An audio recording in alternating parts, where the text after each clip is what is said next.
They said the forest behind Mercy Hill did not grow trees. It grew secrets, and every secret had a price. In the winter of 1634, when the snow covered the graves and the church bell sounded like a warning from God himself, 12-year-old Eliza Harper first saw the witch. She was standing between the black trees, watching, smiling. And after that night, nothing in the Harper family remained the same. The village of Mercy Hill stood alone at the edge of New England, far from other settlements, surrounded by endless woods and cold silence. People there feared two things more than death: God's punishment and the forest. The forest was older than the village, older than the church, older than memory itself. No one entered after sunset. No one, because strange things returned from there. Sometimes animals were found hanging from trees. Sometimes children spoke of women with no faces. Sometimes people disappeared. And when they did, the villagers simply said, "The woods have taken them." The Harper family lived on the far edge of the village, closest to the trees. William Harper, the father, was a strict man of faith. He believed every problem came from sin and every answer came from prayer. His wife, Margaret, believed fear was safer than hope. Their children were Thomas, age 17, Eliza, age 12, and baby Samuel, only 6 months old. They also had Mercy, an old goat with white eyes that made even dogs afraid. William had recently been thrown out of the church council after accusing the pastor of greed and false faith. He said the village had forgotten God. The village said William had gone mad. So he moved his family farther from Mercy Hill, building a small farm near the woods. "There," he told them, hammering the last nail into their wooden house, "we shall live clean before the Lord." Margaret did not answer. She only stared at the forest, because the trees looked too close, as if they had moved during the night. Life on the farm was hard. The corn refused to grow. The chickens died one by one. Milk turned sour before morning. At night, strange knocking came from the walls. Thomas blamed wolves. Margaret blamed evil. William blamed weak faith. Only Eliza said nothing, because she had started hearing whispers. At first, she thought it was the wind. But one night, while rocking baby Samuel near the window, she heard it clearly. A woman's voice. Soft. "Close. Come outside, little lamb." Eliza froze. She looked toward the forest. Between the trees stood a tall woman in black clothes. Her hair was silver.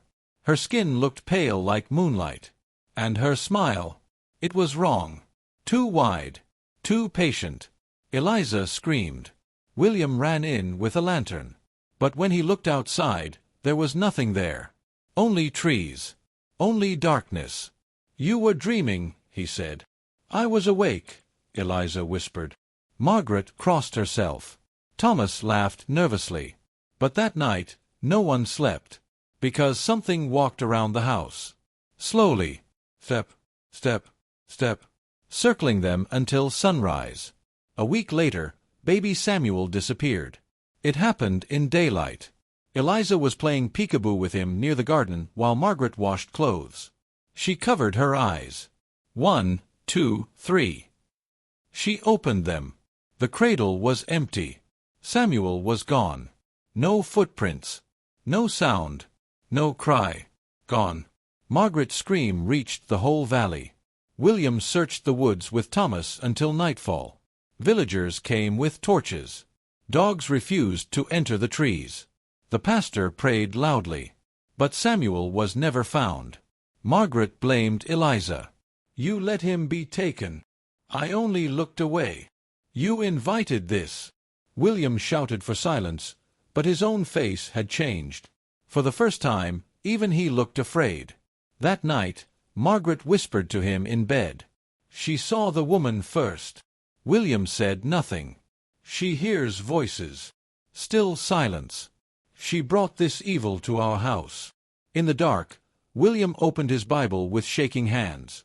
But his hands would not stop trembling. After Samuel vanished, the farm changed. The goat Mercy began standing outside Eliza's window every night, staring.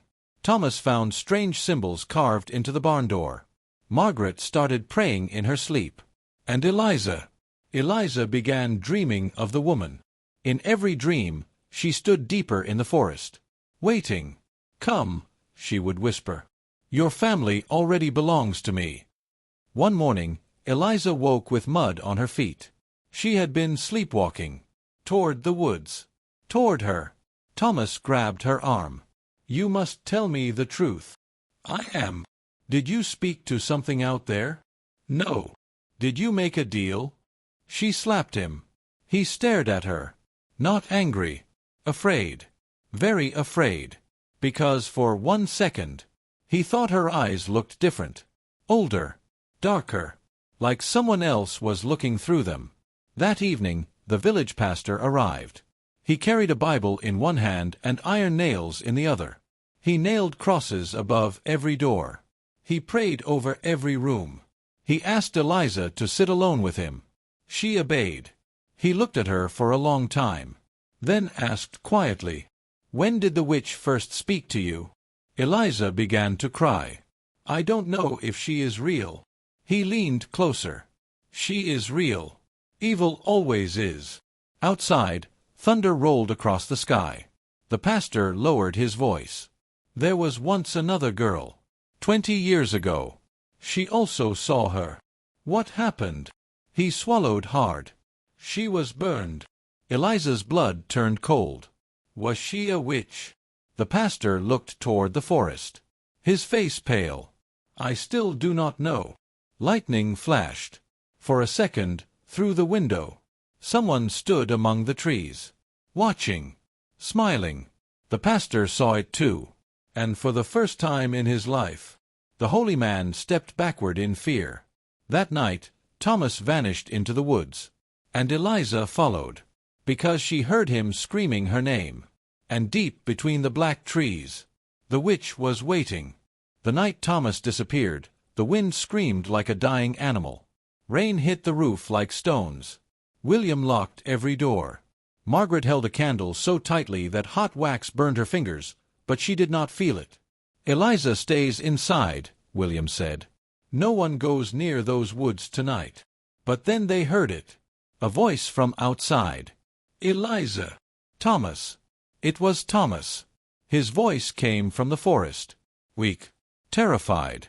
Again. "Eliza! Help me!" Margaret dropped the candle. William grabbed his rifle. "Eliza, stay here." But Eliza was already running. Barefoot. Into the storm. Into the trees. Because that was her brother. And something in his voice told her he was not alone. The forest at night was not like the forest in daylight. In the day, it was only trees. At night, it felt alive. Branches moved without wind. Shadows stood where no one stood. The deeper Eliza ran, the quieter the world became. No birds. No insects. No rain. Only silence. And then, a laugh. Soft. A woman's laugh. Eliza stopped. "Thomas." No answer. Only the sound of something moving behind her. She turned. Nothing. Then from the left. "Little lamb." Eliza froze. She knew that voice. The witch. She ran again. Faster. Branches cut her skin. Mud pulled at her feet. Then suddenly, she found Thomas. He was kneeling in the middle of a clearing, covered in dirt, shaking violently. "Eliza!" She ran to him. "Oh God, Thomas!" But when he looked up, his eyes were filled with blood. And he whispered, "She knows your name." Before Eliza could move, something crashed in the trees. A huge black goat stepped into the clearing. Its horns were twisted like dead branches. Its eyes looked almost human. It stared at Eliza. And behind it stood the witch. Tall. Silent. Smiling. Her silver hair moved though there was no wind. Her black dress touched the ground like smoke. She looked at Eliza as if she had been waiting her whole life. "You came." Eliza could not breathe. Thomas began crying. "She made me come here. I couldn't stop." The witch stepped closer. "You belong to the woods, child." "No." "Yes." Her smile widened. "Your blood remembers." Lightning flashed. For 1 second, Eliza saw something terrible. The witch's face changed. Old, rotting, skin hanging like wet paper, eyes black and empty. Then it was normal again. Eliza screamed, and suddenly William's rifle fired from the trees. Bang! The goat ran. Thomas fell. The witch vanished. Gone. As if she had never been there. William grabbed both children. Run! And they ran all the way home, without looking back, because behind them, something was following, walking, slowly, patiently. Thomas became sick after that night. Very sick. He burned with fever. He spoke strange words in his sleep. Sometimes Latin. Sometimes names no one knew. Sometimes he laughed like an old woman. Margaret refused to touch him. He brought something back. William prayed over him every night. Nothing changed. One morning, Thomas sat up suddenly and looked directly at Eliza. Perfectly calm. She wants the baby. Margaret started crying. The baby is gone. Thomas smiled. No, not gone. Prepared. William slapped him. Thomas only laughed. That laugh, it was not his. That same night, he vomited black blood, and whispered, "She lives under the roots." Then fainted. The village people stopped visiting. Rumors spread fast in Mercy Hill. They said the Harpers were cursed. They said Eliza danced with demons. They said Margaret had sold Samuel to Satan. Even children threw stones at their house. The pastor came once more. But this time he brought men. Serious men. Men who looked at Eliza like she was already guilty. He asked William to step outside. They spoke for a long time. When William returned, his face looked 20 years older. Margaret asked, "What did they say?" He sat down slowly. "They want a trial." Silence. Eliza's heart stopped. "A witch trial?" William nodded. Margaret looked at Eliza. Not like a mother. Like a judge. Eliza whispered, "You think it's me too?" Margaret said nothing. That silence hurt more than words. That night, Eliza could not sleep. She sat by the window, watching the trees. Then she saw it. A small shape standing near the barn. A child. Samuel. Her baby brother. Alive. Wrapped in white cloth. Eliza. She stood. No. It couldn't be. But there he was. Small hands reaching. Eliza. She opened the door. Stepped outside. Cold air hit her skin. The child walked toward the woods. Slowly. Waiting for her. Eliza. Tears filled her eyes. Samuel. She followed. Across the grass. Past the barn. To the edge of the trees. Then the child stopped. And smiled. Too wide. Too wrong. Its mouth opened. And from inside came the witch's voice. "Found you." The baby's body twisted. Bones cracked. Its face split like rotten fruit. Eliza screamed and fell backward. The witch stepped out from behind it, laughing softly. "You still believe in innocence." She knelt beside Eliza, touched her cheek. Her fingers were ice. "Listen carefully, child." Eliza could not move. "Your family fears you because they should." "No." "Yes." The witch leaned close. "Because your grandmother was mine." Eliza's blood turned cold. "She ran from me. Your mother hid the truth. But blood remembers." "No." "You were born mocked." The witch touched Eliza's chest, right above her heart. Burning pain exploded through her body. Eliza screamed. A black mark appeared on her skin, like a twisted branch. A symbol. The witch smiled. "Now they will see." Then she disappeared into the dark, leaving only whispers behind. The next morning, Margaret found the mark. And everything changed. She backed away like Eliza was poison. William stared in silence. Thomas, still weak in bed, only whispered, "I told you." Margaret fell to her knees. "She is cursed." William said nothing. Margaret screamed, "She is the witch." Eliza cried. "I am not. I swear to God." But even as she said it, somewhere deep inside, something answered. Something old. Something hungry. And for the first time, Eliza was afraid they might be right. By sunset, the village men were coming. With rope. With fire. And with judgment. Because Mercy Hill had decided. The witch would burn. By sunset, the men of Mercy Hill arrived. They came with ropes, lanterns, and faces already full of judgment. No one came to ask questions. No one came for truth. They came for fire. The pastor walked in front, holding his Bible like a weapon. Behind him were the village elders and several men carrying wooden crosses. Margaret stood at the door, crying. But she did not protect Eliza. She stepped aside. William stood still, his fists shaking. He looked like a man trying to fight both the village and himself. The pastor spoke first. "Eliza Harper, you are accused of consorting with evil, of bringing death to this land, and of welcoming witchcraft into your home." Eliza's voice trembled. "I did nothing." A woman from the village shouted. "My cow died after she looked at it." Another yelled. "My child saw her talking to the trees." Someone threw mud. Someone else spat. Thomas, weak and pale, watched from the window like he was watching his own funeral. The pastor raised his hand. "Bring her." Two men grabbed Eliza. She fought. She screamed for her father. "Father, please." William stepped forward. But Margaret grabbed his arm. "If you defend her," she whispered, crying, "we all die." He froze. And in that moment, Eliza understood. She was alone. Completely alone. They dragged her to the church. Not for prayer. For judgment. The church in Mercy Hill was small, dark, and always cold. Tonight, it felt like a grave. Candles burned low. Villagers filled every bench. No one looked kind. Only afraid. Fear made cruel people. Eliza stood in the center with her hands tied. The pastor asked loudly, "Do you confess to serving the devil?" "No." "Did you meet the woman in the woods?" "Yes, but—" Gasps filled the room.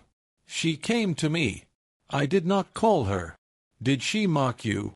Eliza looked down. Silence answered for her. The pastor opened his Bible. "Then evil has touched this child." Margaret began sobbing. William looked like stone. The pastor continued, "There is one way to save her soul." Eliza whispered, "No." He nodded. "Confession, repentance, and cleansing by fire." The room agreed. Softly, like prayer. "Burn her. Burn the witch. Burn her." Eliza shook with terror. "I am not a witch." Then Thomas stood. Everyone turned. He walked slowly, still sick, but stronger than before. His eyes were strange. Too calm. Too empty. "I must speak," he said. The pastor nodded. Thomas looked at Eliza. Then at everyone else. "She is innocent." The room exploded. People shouted. The pastor demanded silence. "Explain." Thomas smiled faintly. "Because if there is a witch in this family—" He turned toward Margaret. "It is not her." The church went silent. Margaret's face turned white. William whispered, "Thomas." But Thomas kept going. "Mother knows the truth. She always did." Margaret backed away. "No. She told me when I was a child. About grandmother. About the blood. About the woman in the woods." The pastor stared. Margaret cried harder. "Stop." Thomas pointed at her. "You knew Samuel would be taken." William shouted, "Enough." But it was too late. Margaret collapsed to her knees and whispered the words no one wanted to hear. "She came for me first." Silence. Heavy. Terrible. Margaret looked at Eliza through tears. "When I was your age, I saw her too. My mother warned me. She said our blood was cursed. The women in our family, she follows them." Eliza could barely breathe. Margaret continued, "I thought if I prayed enough, If I stayed close to God, she would forget us." Her voice broke. "But she never forgets." The pastor stepped back. "You hid this." Margaret nodded. "I was afraid." William looked destroyed. "You lied to me for 20 years. I was trying to protect us." "No," he said quietly. "You were protecting yourself." That night, they locked Eliza and Margaret inside the church cellar. Mother and daughter. Together. For the first time in years. There was only one candle.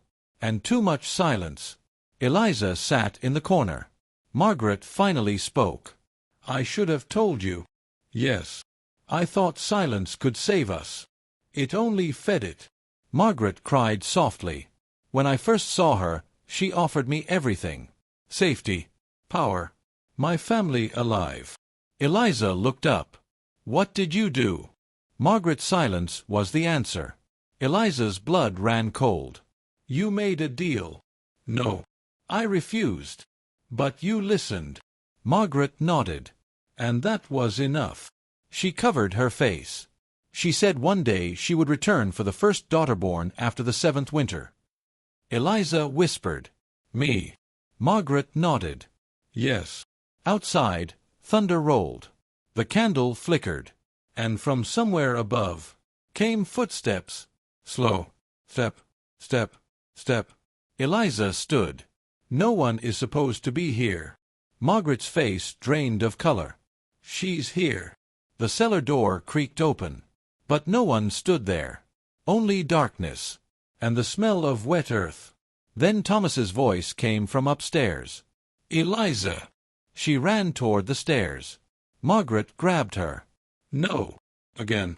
"Eliza, help me." It was Thomas. Crying. Screaming. She pulled free and ran upstairs. The church was empty. Candles blown out. Cold wind moving through the room. "Thomas." No answer. Then she saw him.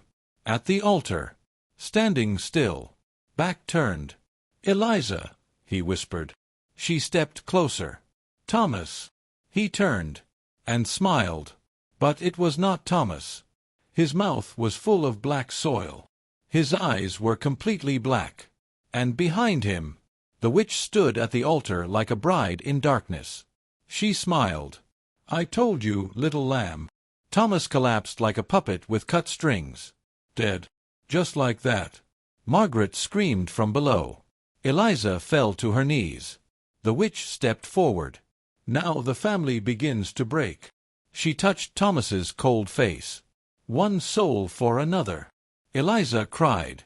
"Why are you doing this?" The witch leaned close. "Because your blood belongs to me." Then she whispered, "And tomorrow your father will choose." She vanished. The candles relit. Thomas lay still, dead. And Eliza knew the truth. This was never about the village. Never about religion. Never about fear. It was about blood. And the witch was not finished.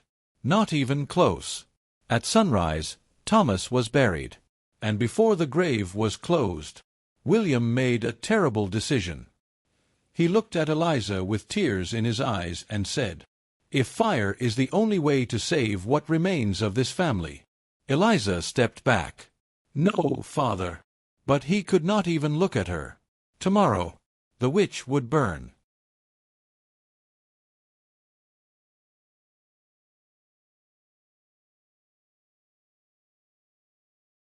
Morning came gray and cold. The kind of morning where even the birds refused to sing. Mercy Hill woke early. Not for prayer. For execution. The villagers gathered near the old oak tree at the center of the settlement. The same tree where criminals were punished, where confessions were forced, and where fear was fed like a living thing. Today, it would become Eliza's grave. They tied dry wood around its trunk. Rope waited like a snake. Children watched from windows. Women whispered prayers. Men sharpened silence into judgment. And in the middle of it all stood Eliza. Barefoot. Hands tied. Face pale, but eyes no longer crying. Fear had passed. Something colder had taken its place. Understanding. She looked at the villagers and realized something terrible. They wanted this. Because if she burned, then their own sins could feel smaller. The pastor stood before her. One final chance. Confess, and your soul may yet be saved. Eliza looked at him. Will it bring my brother back? Silence. Will it return Samuel? Nothing. Will it stop her? The pastor lowered his eyes. Because he had no answer. Only fire. William stood in the crowd, looking like a ghost of himself. Margaret beside him was broken, whispering prayers so fast they no longer sounded human. She kept repeating, "It should have been me." William said nothing, because deep inside he knew it too. He had failed as a father, failed as a husband, failed as a man of God. And now he was about to fail one final time. Eliza met his eyes. For 1 second, he almost ran to her. Almost. But fear held him still. Fear always wins first. They tied her to the oak. The rope cut into her wrists. The wood smelled dry and old. The pastor raised his hand. The village became silent. Even the wind stopped. Then, from the forest, came the sound. A horn. Low, deep, wrong. Every head turned. The black trees moved. Not with wind. With purpose. Branches bent like fingers. Birds exploded into the sky. Dogs howled. And from the woods, she came. The witch.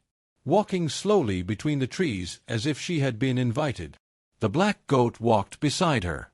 Mercy, the family goat, followed behind, now with eyes darker than night. The villagers stepped back.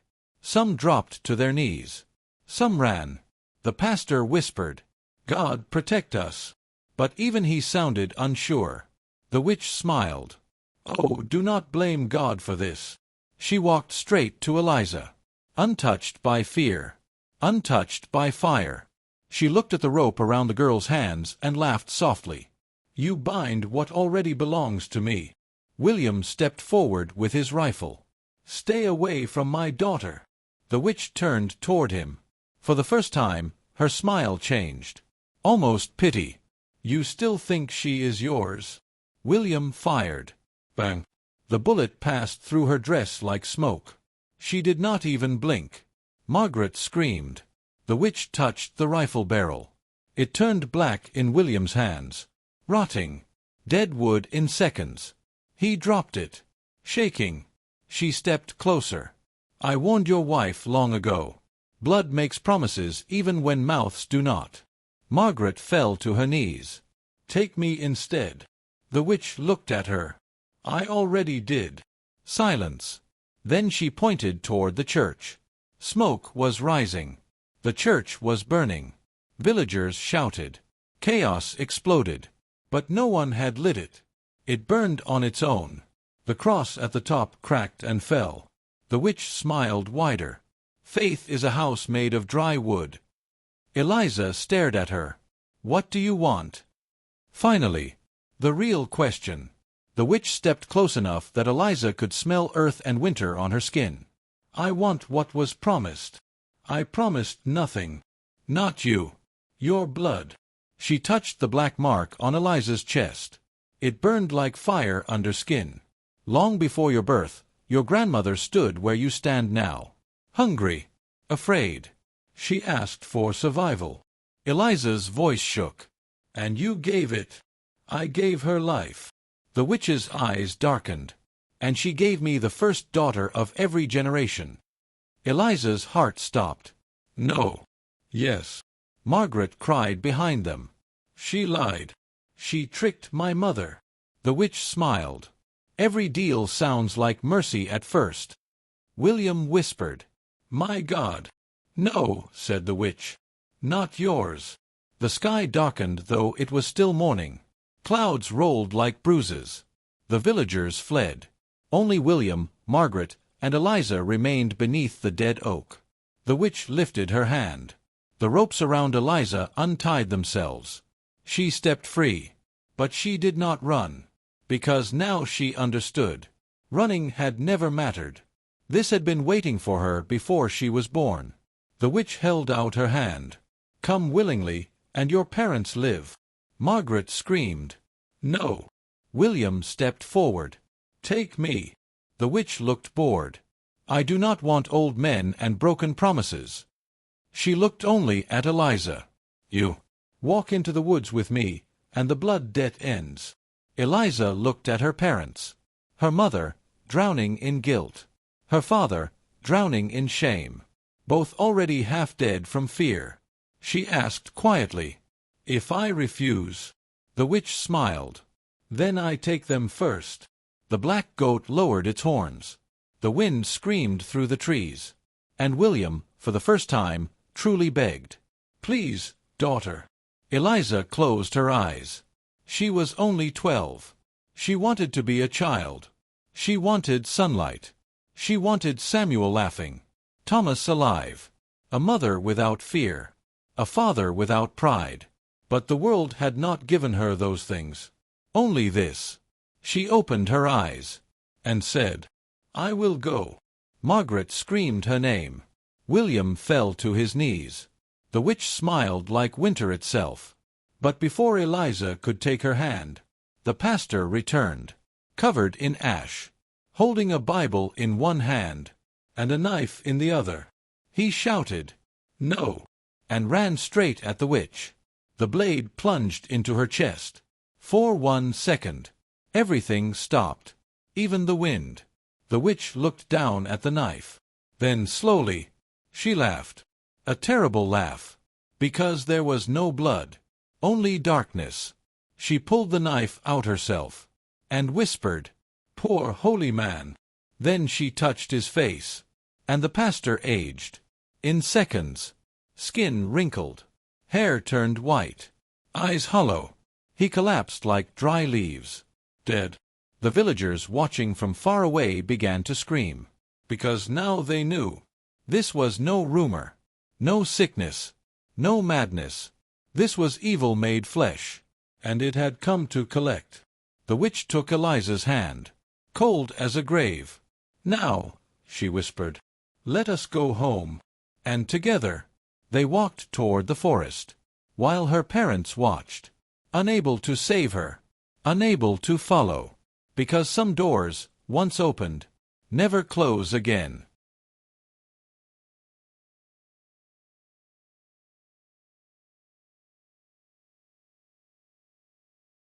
The forest swallowed sound. The moment Eliza crossed between the trees with the witch, the world behind her disappeared. No village, no church bells, no voices, only silence. Cold, deep silence, the kind that feels like something is listening. The witch walked ahead without looking back. Her black dress moved like smoke over the dead leaves. The goat followed behind Eliza, close enough that she could hear its breathing. Slow, heavy, like a guard making sure no prisoner escaped. Eliza wanted to run. But where? The trees looked the same. Every path led deeper. Every shadow watched. And somewhere far away, a baby was crying. Samuel. Her heart pounded. She followed the sound. Because no matter what waited there, she had to know. They walked for what felt like hours. Maybe longer. Time did not feel normal in that place. The sun never moved. The air smelled of wet earth and old bones. At last, they reached the center of the forest. There stood a tree unlike the others. Massive. Ancient. Its trunk was wider than a house. Its bark looked like twisted skin. Its roots rose from the ground like giant hands clawing upward. And beneath those roots was a door. A wooden door.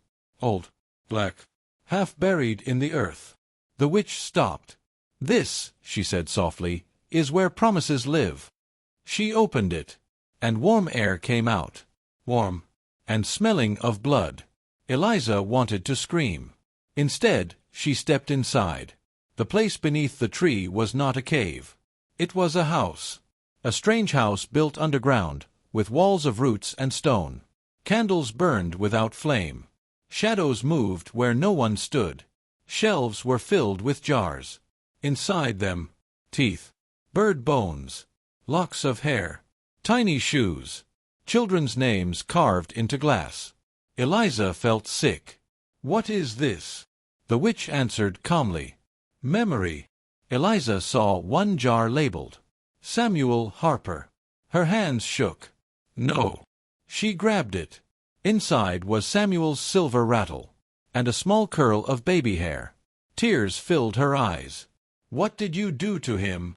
The witch watched her. "I kept him." "Where is he?" Silence. Then the crying again. Closer this time. From behind a wooden door at the end of the room. Eliza ran. She opened it, and froze. Samuel was there, alive, lying in a cradle made of dark wood, sleeping peacefully, as if nothing had happened, as if he had never left. Eliza rushed to him. Her little brother. Warm, breathing, real. She cried and held him. "How?" The witch stood behind her. "He was never meant to die." "Then why take him?" "Because innocence must be raised far from fear." Eliza turned sharply. "You stole a baby." "I saved him." The witch's voice grew colder. The village would have made him another frightened man with a Bible and a shovel. She stepped closer. "I gave him silence. Safety." Eliza held Samuel tighter. "You are evil." The witch smiled sadly. "And your village is not." Eliza had no answer, because part of her knew. The witch was terrible. But Mercy Hill was not innocent either. That night, the witch gave Eliza food. Bread, milk, honey. Simple things. As if this were normal. As if she were some strange grandmother. Eliza refused at first. But hunger won. While she ate, she asked quietly, "Who are you really?" The witch sat near the fire. For the first time, she looked tired. "Once, I had another name." "What was it?" She stared into the flames. "I do not remember." Eliza frowned. "You forgot." "No. It was taken." She touched the black mark on her own chest. Same symbol, older, darker. "Long ago, I was like you. A girl from a hungry family. Winter came. Crops failed. My mother begged God. God was silent. The room became colder. So I listened when something else answered." Eliza whispered, "You made the first deal." The witch nodded. "Yes. And it made you this." Another nod. "I was promised power. Freedom. No man above me. No hunger. No fear." She smiled without joy. "And I received it. Along with endless years and a face people call monster." Eliza stared. For the first time, she did not only fear the witch. She pitied her. Just a little. The witch noticed. "Do not pity me, child. I stopped deserving that long ago." Back in Mercy Hill, William could not breathe. Every hour without Eliza felt like another grave. Margaret sat in Thomas's empty room, staring at the wall. She had cried until there were no tears left. Then she stood, quietly, and said, "I know where she took her." William looked up. "The old tree." Margaret nodded. "My mother showed it to me once. She said never go there." William grabbed his coat. "Then we go now." Margaret stopped him. "If we enter that forest, one of us may not return." William answered, "One of us already didn't." For the first time in years, they stood together, not as broken husband and wife, but as parents. And before sunrise, they entered the woods. That same night, Eliza woke to whispers. Not the witch's voice. Many voices. Children. Crying. Calling her name. She followed the sound down a narrow hallway of roots. At the end was another room. Hidden. Locked. The door was slightly open. Inside, she found bones. Small bones. Hundreds. Children. Old and new. Tiny skulls. Tiny hands. Tiny graves. Eliza covered her mouth to stop herself from screaming. On the wall above them was carved, "The debt must always be paid." Her blood turned cold. Samuel. Thomas. Herself. This was never about protection. It was feeding. The witch had not saved children. She had collected them, used them, given them to something older still, something sleeping beneath the roots. And suddenly, from under the floor, something moved. A deep sound, like breathing, huge, ancient, alive. The entire house trembled, and behind her, the witch's voice whispered, "Now you understand." Eliza turned, shaking. "You lied." The witch stood in the doorway. No smile now, only truth. "Yes." Tears ran down Eliza's face. "Samuel." The witch's eyes were dark. "He is alive. For now. For now." The witch stepped closer. "The thing below the tree must be fed. It gave me life. It demands blood." Eliza backed away. "You monster." The witch's voice cracked for the first time. "Yes." Silence. Then softly, "And if I do not feed it, it takes me instead." Eliza realized something horrible. The witch was not the true evil. She was only its servant, its prisoner. And beneath Mercy Hill, something far worse was waking. At that exact moment, William and Margaret reached the ancient tree, and the door beneath the roots slowly opened. From inside came the sound of Samuel crying, and something else, something breathing in the dark, waiting, hungry.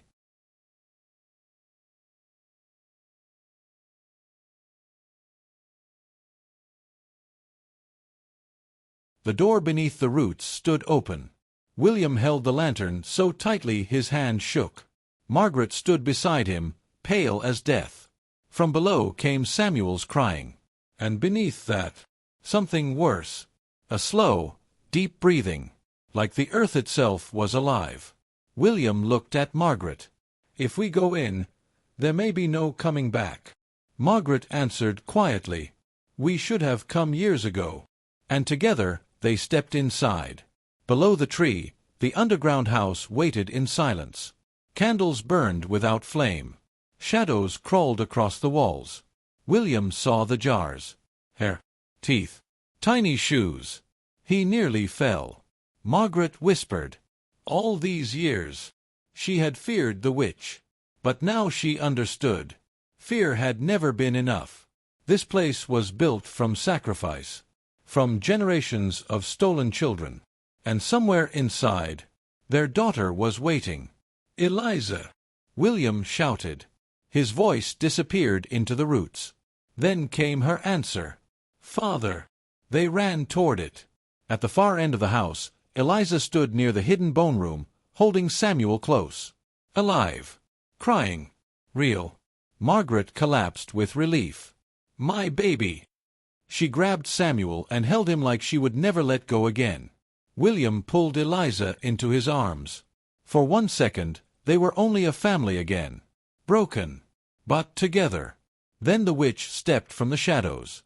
And peace ended. She looked different now. Older. The beauty had faded. Her skin cracked like dry wood. Her eyes looked tired. Ancient. As if the truth itself had made her weaker.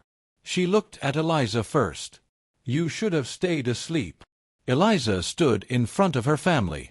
"No more lies." The witch nodded slowly. "No. No more lies." The floor beneath them trembled. Dust fell from the ceiling. That deep breathing grew louder. Closer. The witch turned toward the shaking roots. "It is waking." William raised a broken axe. "Then we end this now." The witch almost smiled. "You still think men can kill old things with sharp metal?" Margaret held Samuel tighter. "What is it?" The witch looked at her. "Older than names. Older than prayer. It lived beneath this land before your people built churches above it." Another violent shake. Cracks spread across the stone floor. "It fed on fear first. Then blood. I gave it both." Her voice broke. "For centuries." Eliza stared. "Then stop feeding it." The witch whispered. "If it were that simple, I would have done it long ago." The ground split. A black crack opened in the center of the room. And from below, something moved. Not fully seen. Only pieces. A massive hand, pale and root-covered. Fingers too long. Eyes opening in darkness where no face should be. The smell of rot filled the air. Margaret screamed. William stepped back. Even the witch looked afraid. Because this was the true master. The thing beneath the roots. The debt collector. A voice came from the darkness. Not spoken. Felt. Inside their bones. The blood is due. Samuel began crying wildly. The creature moved toward the baby. The witch shouted, "No!" For the first time, real fear. She stepped between the darkness and the child. "I gave you generations." The first daughter. The promise. Its eyes turned toward Eliza. Cold. Hungry. William stood in front of her. "Take me instead." The voice answered, "Not enough." Margaret fell to her knees. "Please." Not enough. Eliza understood. This thing did not want death. It wanted inheritance. Bloodline. Continuation. The first daughter. Always. She looked at the witch. "This ends with me." The witch stared. "Yes." Eliza stepped forward. "No." Silence. Everyone turned. The witch's voice shook. "What?" Eliza looked directly at her. "You said you were like me once. A girl forced into a choice." The witch said nothing. "You became its servant because you were afraid." Tears filled the witch's eyes for the first time in centuries. Eliza continued, "I am afraid too. But I will not become you." The darkness moved closer. "The debt must be paid." Eliza pointed at the witch. "Then take back your first bargain." The witch froze. She understood. To break the bloodline, the original promise must be returned. Not with another child. With the first soul that accepted it. Her own. The witch stepped backward. For the first time in hundreds of years, she looked human. Just a tired woman. Broken. Alone. She whispered, "If I do this, I end." Eliza nodded. "Yes." The creature roared beneath the floor. "No." William shouted, "Eliza, move!" But Eliza stayed still, looking only at the witch, and softly said, "You asked me to come home. Maybe this is yours." The witch closed her eyes. A long silence. Then she smiled. Small, sad, real. At last. "My name," she whispered, "was Abigail." The room shook violently. The creature reached upward.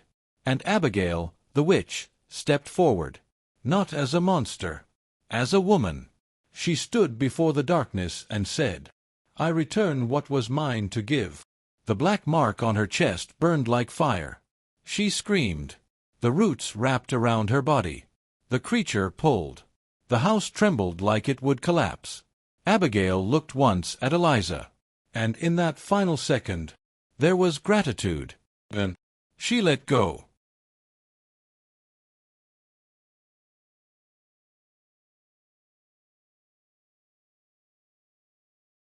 And the darkness took her. A terrible scream filled the forest. Not human. Not animal. Something ancient dying. The ground split. The candles exploded. The entire house began to collapse. William shouted, "Run!" They ran. William carrying Eliza. Margaret holding Samuel. Roots snapped behind them. Walls fell. The breathing below turned into a roar of rage.